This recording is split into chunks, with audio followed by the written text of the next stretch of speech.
Depuis le 29 octobre dernier, partout en France, les restaurants sont fermés. Comme ici, à Avignon, où la place du Palais des Papes paraît bien vide. Alors, lorsqu'on est un grand chef, comment garder la flamme? On a rendez-vous avec Florent Pietraval, qui sans doute a trouvé le secret.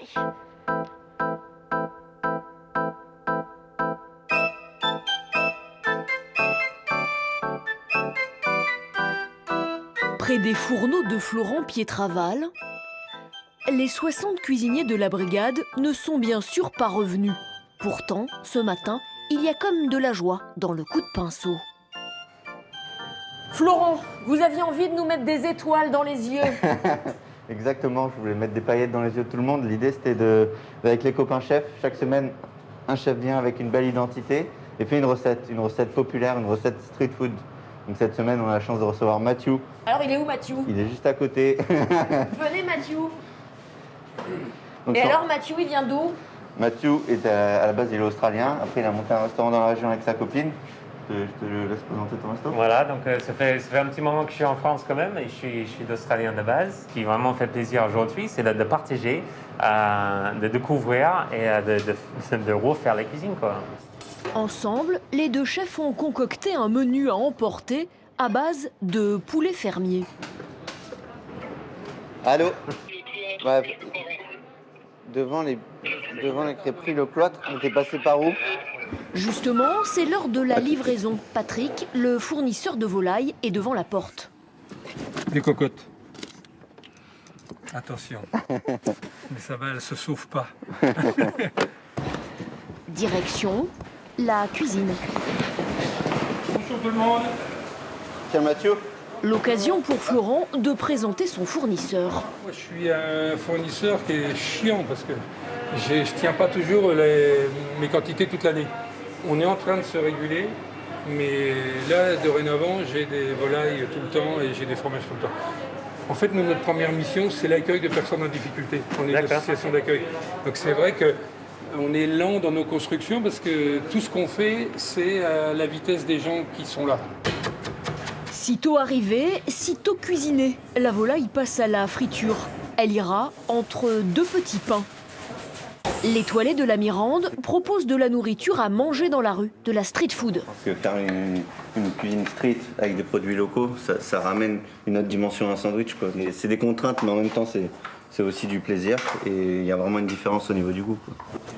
Mathieu, lui, est venu avec sa recette de dessert typiquement australien, en lamington. Tous les Australiens, ils mangent ça le matin. C'est très simple, hein. C'est un biscuit en souche génoise, trempé dans le chocolat, puis roulé dans le noix de coco.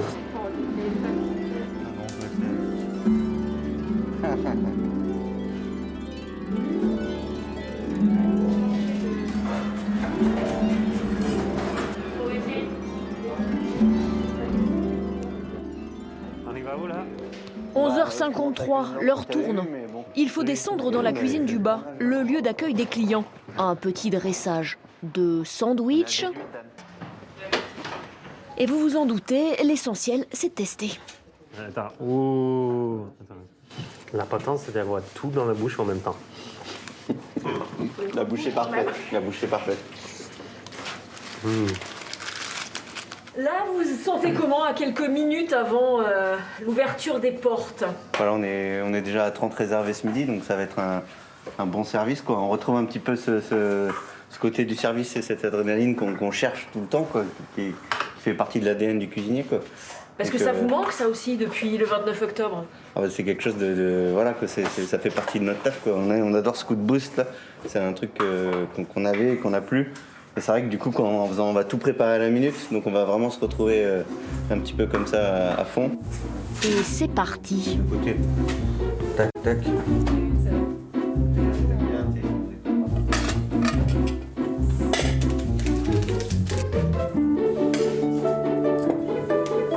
Un pas personne. Bonjour. Bienvenue. Vous pouvez rentrer si vous voulez. Et Maria, s'il vous plaît. Oui, c'est ça qui nous a manqué un petit peu, les rushs, voilà, les chefs qui gueulent, c'est bien. Ça donne un peu de joie aussi et de bonne humeur, quoi. Clairement, parce que ça fait plaisir de bien manger, de se faire plaisir et de pouvoir justement sortir aussi. changer du quotidien. Et avant, vous faisiez comment alors quand Florent n'avait pas rouvert? On mangeait très mal, des plats industriels. Non, c'était ça, vous preniez des plats industriels? Ah bah Oui. Ouais, moi je faisais ma petite salade à la maison, voilà.